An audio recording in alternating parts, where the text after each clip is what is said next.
स्वागत है साथियों आप सब लोगों का मेरे YouTube चैनल ज्ञान गंगा पर। साथियों आज एक बहुत इम्पोर्टेंट टॉपिक बहुलवाद का हम चर्चा करेंगे। लास्ट क्लास में हमने संप्रभुता के सिद्धांत का जिक्र किया था, उसके बारे में चर्चा की थी। तो जैसे ही संप्रभुता के सिद्धांत की हम चर्चा करते हैं, साथ में उसके बहुलवादी सिद्धांत जो कि संप्रभुता के सिद्धांत की आलोचना में आया, ये सिद्धांत भी उतना ही महत्वपूर्ण है। ठीक है ना, क्योंकि ये प्रभु सत्ता की या संप्रभुता की आलोचना करता है। ठीक है ना, प्लूरलिस्ट थ्योरी है ये बहुत इंपॉर्टेंट है साथियों, इसको भी हम समझेंगे। उससे पहले साथियों, आप सब दोस्तों के लिए एक बहुत अच्छी खुशखबरी है कि मैं जल्द ही इंटरनेशनल थ्योरी, ठीक है ना, तो अंतरराष्ट्रीय सिद्धांत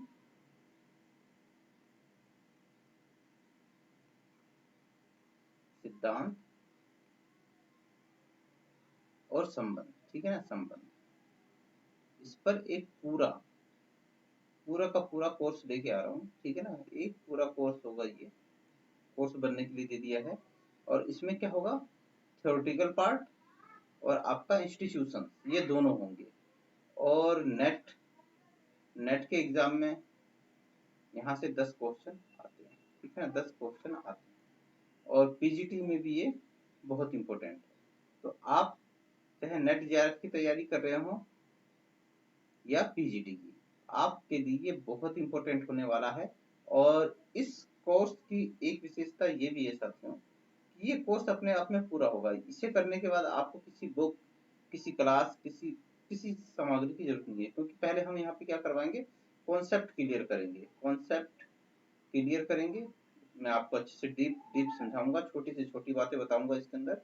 उसके बाद हम इससे संबंधित एमसीक्यू करेंगे, ठीक है ना, सारे के सारे, चाहे वो पीजीटी लेवल के क्वेश्चन हो, चाहे वो नेट जेआरएफ लेवल के हो, वो एमसीक्यू करेंगे, पीवाईक्यू करेंगे।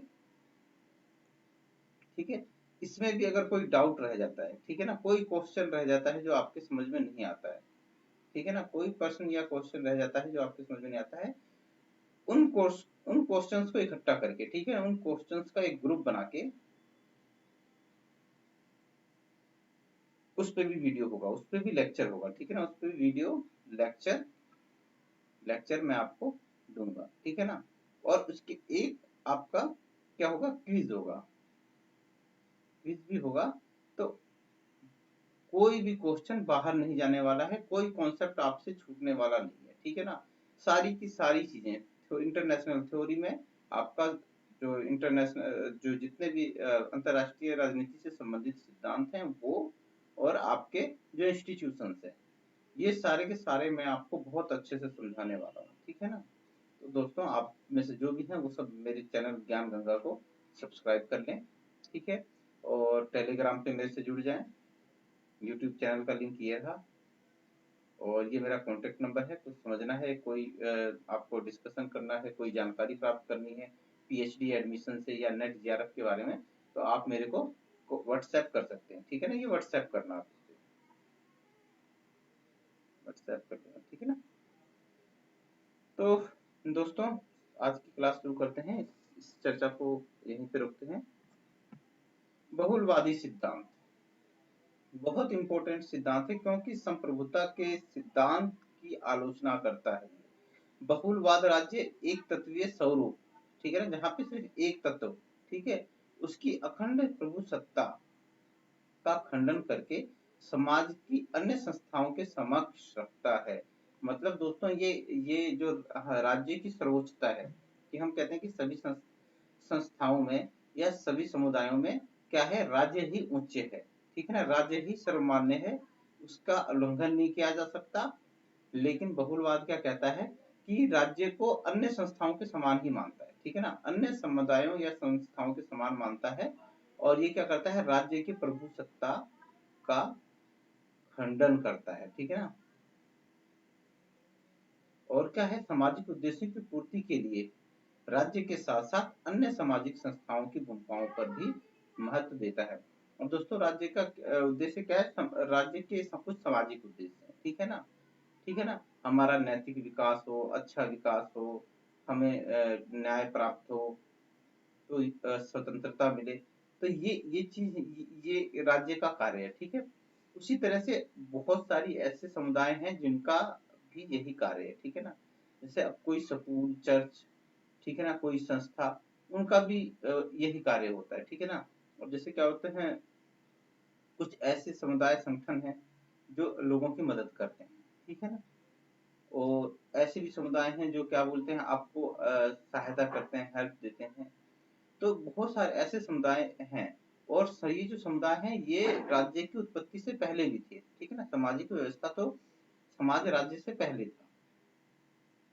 बहुलवादियों का तर्क था कि राज्य चाहे कितनी ही गरिमा और शक्तिशाली संस्था क्यों ना हो, वस्तुतः वह समाज के अनेक संस्थाओं में से एक है। मतलब जिस तरह से राज्य में कई सारी संस्थाएं हैं, उन्हीं में से एक संस्था क्या है, राज्य है। राज्य को समाज ने बनाया है, ठीक है ना। किस लिए, कि भाई सामाजिक उद्देश्यों की पूर्ति के लिए। अनुभव की दृष्टि से राज्य की शक्तियां मर्यादाओं से बंधी हुई है, ठीक है ना। राज्य क्या होता है, मर्यादाओं से बंधा होता है। अगर कोई राज्य आप सामाजिक उद्देश्यों की पूर्ति नहीं करता है तो उस राज्य को धराशायी किया जा सकता है, ठीक है ना। उस राज्य का विरोध भी किया जा सकता है। इसलिए राज्य क्या है, कुछ शक्तियों से, कुछ मर्यादाओं से बंधा हुआ है। वो मर्यादाएं ऐसी हैं जैसे कि भाई आपको क्या करनी है, स्वतंत्रता, समानता, इन सब चीजों की रक्षा करनी है, न्याय की स्थापना करनी है, और भी इस तरह की कई सारी मर्यादाएं हो सकती हैं। इन मर्यादाओं का आधार यह है कि राज्य जिस उद्देश्य की पूर्ति करना चाहता है और मनुष्य किराए में जिस उद्देश्य की पूर्ति करता है, इन दोनों में क्या संबंध है, ठीक है ना। तो ये बहुत इंपॉर्टेंट है दोस्तों, कि राज्य जिस उद्देश्य की पूर्ति कर रहा है और मनुष्य किराए में जिस उद्देश्य की पूर्ति करता है, तो इसमें क्या संबंध है, ये होना जरूरी है। बहुलवादियों का कहना है कि राज्य मनुष्य की मांग पूरा करने का इच्छुक हो तो इसी आधार पर उसकी आज्ञा पालन करने का अधिकारी नहीं होता, ठीक है ना। अगर मान लो जैसे राज्य हमारी इच्छा पूरी करना चाहता है तो इसी आधार पे वो हमारे क्या बोलते हैं, उसका अधिकारी नहीं हो जाता है, ठीक है ना। हमसे इसी आधार पे आज्ञा पालन करवाने का अधिकारी नहीं हो जाता है, ठीक है ना। क्या होता है उसमें क्या होता है कि हमारे इसमें बहुत सारे अनुभव भी होते हैं जो इस दावे की पुष्टि करते हैं कि क्या वाकई में ये हमारे इच्छाओं की पूर्ति कर रहा है कि नहीं कर रहा है, और पूर्ति कर रहा है तो कितनी कर रहा है, ठीक है ना। कोई आदमी आके हमें कह दे कि हाँ भाई मैं क्या बोलते हैं तुम्हारे तुम्हारे सारे उद्देश्य पूरा करूंगा, तो इस बात के लिए हम उसे अपना मतलब हम उसे अपने सारे अधिकार या हम उसके प्रति उत्तरदायी नहीं हो सकते, ठीक है ना। ऐसा नहीं कि हम सब कुछ उसको दे देंगे अपना उठा के कि हाँ भाई अब तुम ही मेरे मालिक करता धरता हो, ठीक है ना। ऐसा नहीं होता है, ठीक है ना। कोई अचानक आदमी आए और आपसे कहे कि भैया कल से मैं तुम्हारी सारी इच्छाओं की पूर्ति करूंगा, ठीक है ना। तो इसी इसी इसी इसी बात के ऊपर आप अपना सब कुछ उसको नहीं बलिदान नहीं कर दोगे, ठीक है ना। आपका अनुभव अनुभव भी एक चीज है जो इस दावे की पुष्टि करेगा या नहीं करेगा, ठीक है ना। आपका अनुभव बताएगा कि हाँ यार, नहीं यार, ऐसे कैसे ये पूर्ति कर सकता है। ऐसे कोई कोई आके कहेगा तो मेरे को, मैं पुनः बात मान लूंगा कि मेरी इच्छाओं की पूर्ति करेगा। तो ये बहुत इम्पोर्टेंट है। बहुलवाद राज्य को अखंड प्रभुसत्ता को अस्वीकार करता है, ठीक है ना। राज्य की अखंड प्रभुसत्ता को ये क्या करता है, अस्वीकार करता है। सीधे यही यही वर्ड्स आ जाते हैं कि बहुलवाद निम्नलिखित में से क्या समर्थन करता है, क्या नहीं करता है। राज्य के अंतर्गत अन्य संस्थाओं को और बड़ा हिस्सा देने की मांग करता है। ये कहता है कि भाई जो संस्थाएं हैं राज्य की, और कई सारी जो संस्थाएं हैं उनका भी महत्व होता है। अब कुछ ये विचारक हैं लिगो धोगी, इनको इम्पोर्टेंट है समझना। धोगी के अनुसार कानून का आधार सामाजिक दृढ़ता है, ठीक है ना, सुदृढ़ता है। कानून का आधार क्या है, सामाजिक सुदृढ़ता है। अतः कानून को अस्तित्व में लाने का श्रेय राज्य को नहीं है, ठीक है ना। कानून ऐसा नहीं है कि भाई राज्य लेके आया, नहीं। कानून तो पहले भी थे, ठीक है ना। जब समाज था तब से कानून है, ठीक है ना। एक मिनट, हेलो। नहीं मैडम, मुझे रिक्वायरमेंट नहीं है। तो राज्य की उत्पत्ति से पहले भी थे, वह राज्य की उत्पत्ति से पहले भी था, ठीक है ना। उसका स्थान राज्य से ऊंचा है। कानून का पालन अनिवार्य क्यों है, इसका कारण यह नहीं कि राज्य की इच्छा को व्यक्त कर रहा है, ठीक है ना। राज्य की इच्छा है तो नहीं, ऐसा नहीं होता है। वो सामाजिक उद्देश्यों को पूरा करता है या नहीं करता है। अगर कोई कानून सामाजिक उद्देश्यों को पूरा करता है तभी उसको माना जाएगा। अगर वो सामाजिक उद्देश्यों की को पूरा नहीं करता है तो उस कानून को वो कानून को नहीं मान सकते। ठीक है ना। अतः राज्य समय कानून पालन करने, अच्छा ये देखो राज्य है ना, ये भी कानून के पालन से बना हुआ है। अगर कोई कानून नियम बना हुआ है तो ऐसा नहीं है कि वो हमारे लिए बना हुआ है या समाज के लिए बना हुआ है, वो सबके लिए है। ठीक है ना। और राज्य भी उससे बंधा हुआ है। ठीक है ना। राज्य भी उससे बंधा हुआ है। अगर वो उस कानून का पालन नहीं करता है, अपने दायित्वों को नहीं निभाता है, तो फिर राज्य को क्या बोलते हैं, राज्य के लिए संकट उत्पन्न हो जाता है। अब क्या बोलते हैं, राज्य को यह देखना चाहिए कि समाज की मांग क्या है। ठीक है ना। राज्य हमेशा यही देखेगा कि भाई राज्य समाज की, एक्चुअली ये भी देखो कि भाई राज्य होता कौन है, राज्य क्या है। ठीक है। राज्य के नाम पर जो सारी पावर होती है वो सरकार यूज करती है। कौन करती है? सरकार। ठीक है ना। गवर्नमेंट यूज करती है, गवर्नमेंट यूज करती है सरकार के नाम पे सारी की सारी पावर। तो आप ये क्या कि अब ये सरकार क्या देखेगी, सरकार चाहे समाज की मांग को देखती है कि भाई समाज में किस चीज की डिमांड है, फिर उसकी पूर्ति के साधन जुटाती है। ठीक है ना, कि भाई वो साधन कैसे इकट्ठा होंगे। इस तरह धोबी के चिंतन में राज्यों के कर्तव्यों को प्रमुखता दी गई है। ठीक है ना। किसमें? राज्य के कर्तव्य क्या क्या है। ठीक है ना। राज्य के कर्तव्यों को प्रमुखता दी गई है, अधिकारों को नहीं। अधिकारों को इन्होंने महत्व नहीं दिया है। ठीक है ना। हमारे जो अधिकार हैं या राज्य के जो अधिकार हैं उनको महत्व नहीं देता है। ये कहता है भाई राज्य को कर्तव्यों को महत्व देता है। बोलो। वो है ना, मम्मी को परेशान कर रहा है, वर्षा को सोने नहीं दे रहा, जाकर उसको मारो। बार बार परेशान कर रहे हैं, मम्मी को कह रहे हैं आ रहे हैं। ठीक है। मम्मी वर्षा को सोने नहीं दे रहा। ठीक है। राज्य का बुनियादी लक्षण क्या है? जन सेवा है। अब ये राज्य का बुनियादी लक्षण आपसे पूछेगी, राज्य का बुनियादी लक्षण क्या है, तो ये जन सेवा है, जनता की सेवा करना। ठीक है। प्रभु सत्ता करना नहीं, मतलब अपनी सर्वोच्चता साबित करना नहीं, अपने आप को सर्वोच्च बताना, अपने आप को उच्च दिखाना, ये चीज नहीं है। राज्य का बुनियादी लक्षण जन सेवा है। अब धुगी का मत है कि जब राज्य का कार्य पुलिस प्रतिरक्षा तक सीमित था तब सर्वोच्च शक्ति के रूप में प्रभु सत्ता की संकल्पना सार्थक थी। अब भाई अगर हम आप अब तो इस शुरुआती दौर में हम जाते हैं 16वीं 17वीं शताब्दी में, तो वहां राज्य का कार्य क्या था? पुलिस कार्य और प्रतिरक्षा करना तक सीमित था। तो वहां पे राज्य की प्रभु सत्ता की संकल्पना ठीक थी कि भाई एक शक्ति जो सबसे ज्यादा पावरफुल है वो क्या करेगी, वो हमारी रक्षा करेगी। ठीक है। और आक्रमणों से बचाएगी। ठीक है। तो वहां तक तो ये ठीक था। परंतु आज के टाइम में क्या है कि आज के टाइम में राज्य के कार्य बहुत ज्यादा बढ़ गए हैं। ठीक है ना।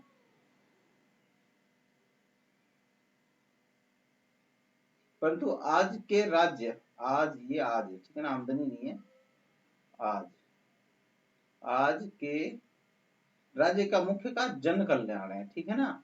इस की इसकी इसकी शादी इसकी सिद्धि के लिए प्रभु सत्ता, ये यहाँ पे टाइपिंग मिस्टेक हुआ है, प्रभु सत्ता के विचार को अब जगह की जगह अब, है ना, विचार की जगह अब जन सेवा का विचार को मान्यता दी जाने लगी है। मतलब अब प्रभु सत्ता को हटा दिया कि भाई प्रभु सत्ता नहीं, जन सेवा, जन सेवा जरूरी है। पहले क्या था? प्रभु सत्ता एक ऐसी सत्ता जो सबसे उच्च हो, सर्वोच्च हो और जिसका आदेश की पालना हर कोई करे। लेकिन अब नहीं, अब क्या करें कि भाई जन सेवा, ऐसी सत्ता जो जन सेवा करे। ठीक है ना। अगर वो जन सेवा करती है तो ठीक है, नहीं तो उसको हटा दिया जाएगा। अब धोबी का मुख्य सरोकार इस बात से नहीं कि राज्य के भीतर सामाजिक समूहों का राजनीतिक महत्व क्या होना चाहिए, नहीं। उसका मुख्य उद्देश्य यह है कि प्रशासनिक कार्रवाई न्यायिक सीमाओं के से बंधी होनी चाहिए। ठीक है ना। जो प्रशासन जो कार्रवाई करता है वो क्या है? न्यायिक सीमाओं से बंधी हो, कानून के दायरे में होनी चाहिए। राज्य को अपनी गतिविधियों के लिए उत्तरदायी होना चाहिए। ठीक है ना। राज्य जो भी अपने कार्य करता है उसके लिए जनता के प्रति उत्तरदायी होना चाहिए, समाज के प्रति उत्तरदायी होना चाहिए। उसका विश्वास है कि कानून बनाना राज्य के किसी अंग का अनन्य परमाधिकार नहीं है, बल्कि राज्य का प्रत्येक अंग कानूनी सीमाओं से बंधा हुआ है। ठीक है ना। तो ये क्या कहता है? कानून बनाने का राज्य का कोई के किसी अंग का ऐसा अधिकार नहीं है, बल्कि वो तो खुद भी क्या है?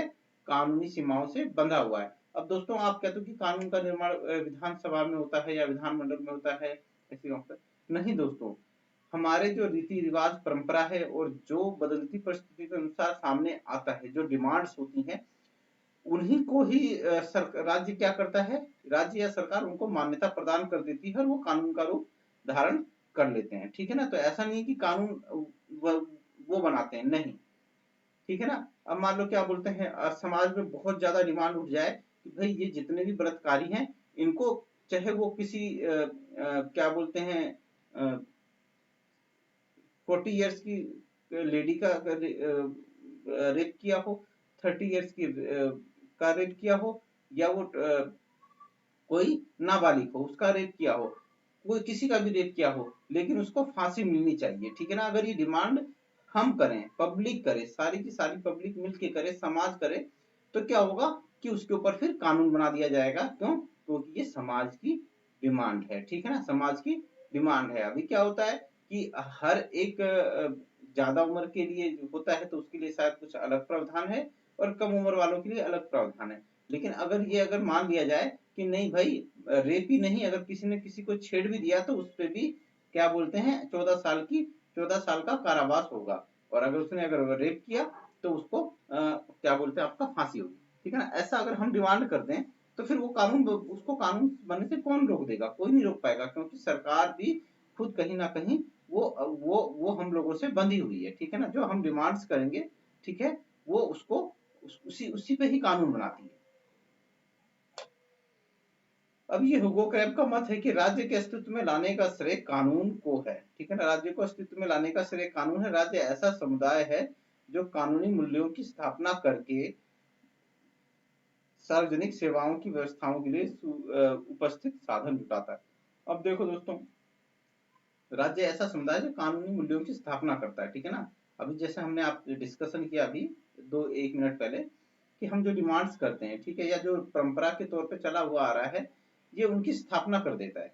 ठीक है ना, उनको मान्यता प्रदान कर देता है, और फिर उन व्यवस्थाओं उससे संबंधित साधन जुटाता है। ठीक है ना, ये तो ऐसा कहना है ह्यूगो क्रेब का।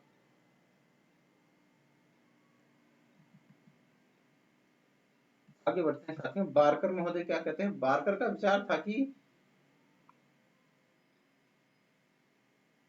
समूह को अस्तित्व में लाने का श्रेय राज्य को नहीं बल्कि पहले से विद्यमान है। वो क्या कहता है कि समूह जो होते हैं, समुदाय या समूह और समाज, ये क्या है, पहले से विद्यमान है। ऐसा नहीं है कि भाई राज्य के बनने के बाद हुआ है, पहले समाज बना है। समाज किससे बना है? परिवार का बड़ा रूप। ठीक है ना, बड़ा रूप समाज बन जाता है दोस्तों, समाज बन जाता है। और जब समाज बहुत बड़ा बनता है या कई सारे समाज हो जाते हैं, तो ठीक है, फिर क्या बन जाता है दोस्तों? फिर ये राज्य बन जाता है। ठीक है ना, राज्य क्यों बनता है? क्योंकि दोस्तों समाज के अंदर में जो होता है ना, समाज में व्यवस्था बनानी होती है, व्यवस्था बनानी होती है। ठीक है, और सबको सबको मर्यादा में, सबके अंदर अनुशासन रहना चाहिए, कोई किसी का हित नहीं करना चाहिए। अगर कोई कुछ गलत करता है, ठीक है, तो उसको एक दंड देने वाली संस्था होनी चाहिए। ठीक है ना, दंड देने वाली संस्था होनी चाहिए। कानून नियमों को लागू करने वाला होना चाहिए, कानून नियमों को इनको लागू करने वाला और उल्लंघन पे दंड देने वाला होना चाहिए। ठीक है ना, और कानून की इनकी व्याख्या करने वाला होना चाहिए। ठीक है ना, तो इसके लिए फिर क्या होता है, राज्य का जन्म हो जाता है। ठीक है ना, तो समाज ने ही बनाया है राज्य को। प्रत्येक समूह एक न्यायिक व्यक्ति से संपन्न होता है। ठीक है ना, और उसकी सदस्य किसी निगमित स्वरूप को मान्यता देते हैं। किसी समूह के निगमित स्वरूप का अर्थ यह है कि उस समूह के सारे सदस्य उसे अपना मिला जुला उधम समझते हैं, उस समूह के साथ अपने संबंध को अपना अलग अलग व्यक्तित्व का मामला नहीं समझते। अभी दोस्तों एक समूह की बात कर रहा है कि भाई समूह में क्या होता है कि दोस्तों, है ना, कि समूह पहली बात जो होते हैं वो राज्य की उत्पत्ति नहीं होते, वो हम लोग खुद बना लेते हैं। ठीक है ना, और समूह में एक व्यक्ति जो होता है ना, अब जैसे कोई कंपनी देख लो, कोई कारखाना होगा, कोई मिल होगी, उसमें एक व्यक्ति जो होगा वो न्यायिक व्यक्तित्व से संपन्न होगा। ठीक है ना, जो मालिक हो सकता है या मैनेजर हो सकता है। ठीक है, और उसकी सदस्य, उस कंपनी के जो सदस्य होंगे उसे निगमित रूप को मान्यता दे देंगे। ठीक है ना, कि उस आदमी को मान्यता देंगे कि हाँ भाई आप हमारे लिए नियम बनाओ, हम कितने घंटे काम करेंगे, हमें कितनी सैलरी मिलेगी, कब हमारी छुट्टी होनी चाहिए, ओवर टाइम क्या होना चाहिए और किस रफ्तार से हमें काम करना है, ये सब आप डिसाइड करोगे। ठीक है। किसी समूह के निगमित स्वरूप का अर्थ यह है कि उस समूह के सारे सदस्य उसे अपना मिला जुला अधम समझते हैं। अब उस मिल के, उस कारखाने के जितने भी सदस्य हैं ना, वो मिलजुल कर, मिला जुलाकर उसे अपना ही कारखाना समझ रहे हैं, अपना ही उद्यम समझ रहे हैं और उसमें स्वेच्छा से, अपनी इच्छा से और कार्य कर रहे हैं। ठीक है ना। उस समूह के साथ अपने संबंध को अपना अलग व्यक्तित्व नहीं समझते, कि वो ऐसा नहीं समझते कि भाई अलग नहीं, वो पूरे कारखाने को में मिलजुल के सब लोग उसे अपना समझते हैं। ठीक है ना। उससे व्यक्तिगत मामला नहीं समझते हैं। तो ऐसा बार्कर महोदय ने कहा है किसके बारे में, समुदाय के समूहों के बारे में। अब लास्की ने प्रभु सत्ता की एकलवादी की आलोचना की, ये आलोचना करते हैं भाई। ठीक है ना। ये करते हैं एकलवादी सिद्धांत की आलोचना करते हैं। ठीक है ना। तो ये नाम याद रखना, ये बहुत बड़े आलोचक है भाई। रीति रिवाज की भूमिका मानवता के प्रति उत्तरदायित्व है। ठीक है ना। अब ये जो समाज में रीति रिवाज होता है ना, ये भी बहुत महत्व रखता है। ठीक है। ठीक है ना। तो रीति रिवाज होते हैं, ये बहुत मान्यता रखते हैं, क्योंकि जो संप्रभुता की अवधारणा है वो क्या करती है, वो खत्म कर देती है एकलवादी सिद्धांत अर्थात संप्रभुता। संप्रभुता। ठीक है ना। तो संप्रभुता क्या कहता है कि भाई कानून का स्रोत कौन है, राज्य है। ठीक है ना। ये कहते हैं भाई राज्य, ये रीति रिवाज की भूमिका होती है। ठीक है ना। रीति रिवाज भी समाज में होते हैं और मानवता, इन दोनों के प्रति, रीति रिवाज और मानवता के प्रति भी क्या है, राज्य जिम्मेदार है। राज्य जिम्मेदार है। ठीक है ना। जिम्मेदार है। ठीक है ना। ऐसा नहीं कि वो अपने उत्तरदायित्व से मुंह मोड़ सकता, नहीं, रीति रिवाज की अवहेलना नहीं कर सकता और मानवता की अवहेलना नहीं कर सकता। अब संघीय व्यवस्था संप्रभुता के विचारों के विरुद्ध है। अब संघीय व्यवस्था में क्या होता है दोस्तों, इसमें कई सारे संघ होते हैं। ठीक है ना। संघ होते हैं, जैसे कई सारे राज्य हैं। हमारा देश क्या है, कई सारे राज्यों का समूह है। ठीक है ना। समूह है ना। इसी को तो ये कहते हैं संघ व्यवस्था, संघ, संघीय व्यवस्था कहते हैं। ठीक है ना। संघीय व्यवस्था कहते हैं। तो अगर संप्रभुता को देखोगे तो संप्रभुता में तो कौन है, एक सर्वोच्च शक्ति है, एक सर्वोच्च शक्ति है। लेकिन अगर आपने एक सर्वोच्च शक्ति की स्थापना कर दी तो ये राज्य जो एक कई सारे राज्य हैं, उनका अस्तित्व खतरे में आ जाएगा। ठीक है ना। अस्तित्व खतरे में आ जाएगा। ठीक है ना। तो ये क्या है कि संघीय व्यवस्था प्रभु सत्ता के विचारों के विरुद्ध है, क्योंकि संघीय व्यवस्था में क्या किया जाता है, शक्तियों का बंटवारा कर दिया जाता है। कुछ शक्तियां केंद्र को दे दी जाती हैं, कुछ राज्यों को दे दी जाती हैं। ठीक है। और कुछ दोनों ही, कुछ शक्तियों पर दोनों ही कार्य कर सकते हैं। ठीक है ना। और ये संविधान में वर्णित कर दिया जाता है। तो संघीय व्यवस्था संप्रभुता के विचारों के विरुद्ध है। राज्य और सरकार में अंतर होता है दोस्तों, बहुत बड़ा अंतर होता है। अब मैं बताता हूँ दोस्तों, राज्य किससे बनता है दोस्तों, राज्य बनता है आपका भूभाग, सरकार, ठीक है, संप्रभुता और जनसंख्या से। जनसंख्या हो गया, ये चार चीजें होनी चाहिए।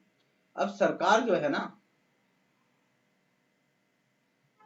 सरकार जो होता है राज्य के नाम पे, राज्य के नाम पर शक्ति का प्रयोग करता है, शक्ति का प्रयोग करता है, शक्ति का प्रयोग करता है या अधिकारों का प्रयोग करता है। ठीक है ना। शक्ति के नाम पर शक्ति, अधिकार कह लो,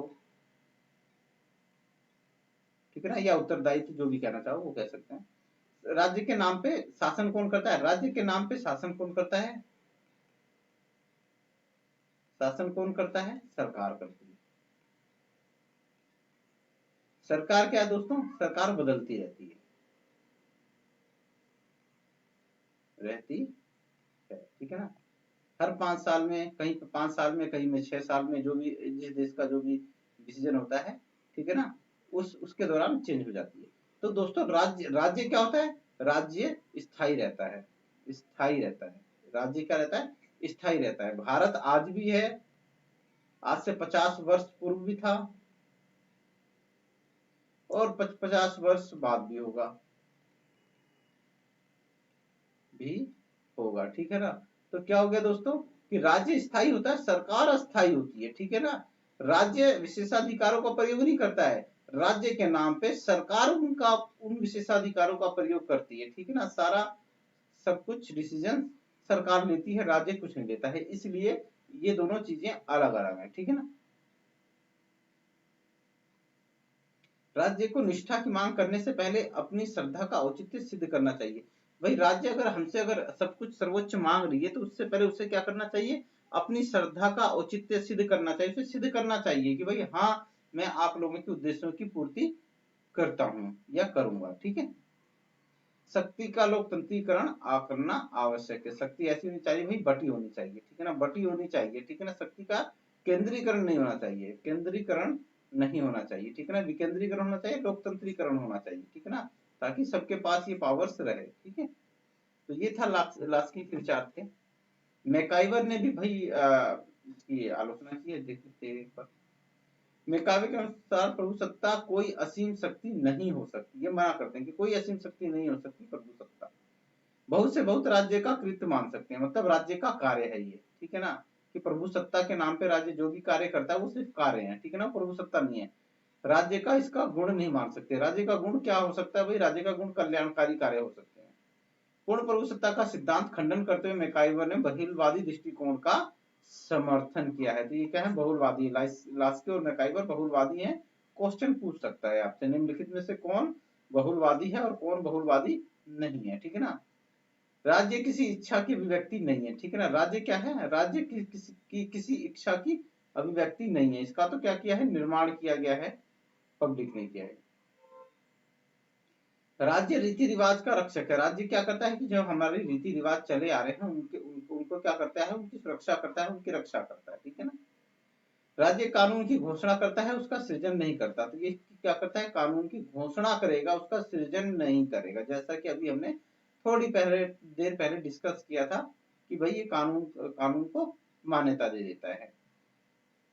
किसी व्यापारिक निगम की तरह राज्य के भी अपने अधिकार और दायित्व होते हैं, ठीक है ना। इसके कुछ अपने अधिकार भी हैं और दायित्व भी हैं, जैसे कैसे, जैसे एक व्यापारिक निगम होता है उसी तरह से इसके कुछ अपने अधिकार हैं और दायित्व हैं, ठीक है ना। दायित्व क्या क्या है, कल्याण सामाजिक उद्देश्यों की पूर्ति करना, सामाजिक उद्देश्यों की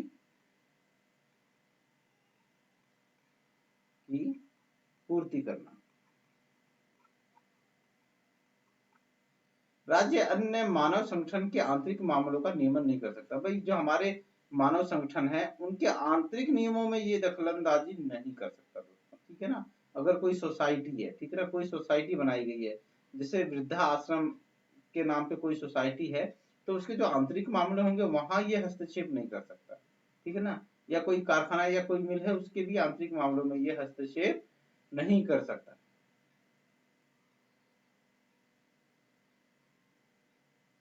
ठीक है दोस्तों। तो ये था मैकाइवर के विचार। तो दोस्तों इस तरह से कंप्लीट किया है।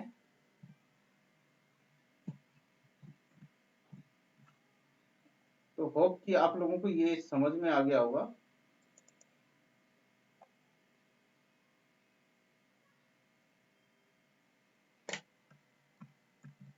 मर गई।